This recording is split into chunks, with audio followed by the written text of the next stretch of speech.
నది మధ్యలో అమ్మవారు కొలువైయుంటే మరి శివరాత్రి రోజున లక్షలాది మంది భక్తులు పూజలు ఎలా చేస్తారు? అక్కడ వెలిసిన ఆ వింత శివలింగం వెనుక అసలు రహస్యమేంటి తెలుసా? శాప విముక్తి పొందిన తర్వాత జనమేజయుడు పరమశివుడికి కృతజ్ఞతగా ఇక్కడ ఒక శివలింగాన్ని ప్రతిష్ఠించాడు. అదే పాపహరేశ్వర స్వామి. అమ్మవారు స్వామి ఇద్దరూ ఇక్కడ 7 పాయల మధ్య ప్రకృతి ఒడిలో కొలువై ఉండటం నిజంగా అరుదైన అద్భుతం. ఏడాది పొడవునా నడి ఉప్పొంగి గర్భాలయం నీటితో నిండిపోయినా శివరాత్రి జాతర సమయానికి మాత్రం నీటిమట్టం అద్భుతంగా తగ్గి అమ్మవారు భక్తులకు స్పష్టంగా దర్శనమిస్తారు. ఇది ప్రకృతి సహజంగా జరిగే విషయమా లేక ఆ అమ్మవారి లీలనా?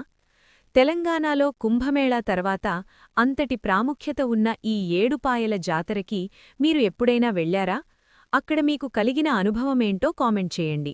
ఇలాంటి మరిన్ని రహస్యాల కోసం జస్ట్ 30ని ఫాలో అవ్వండి.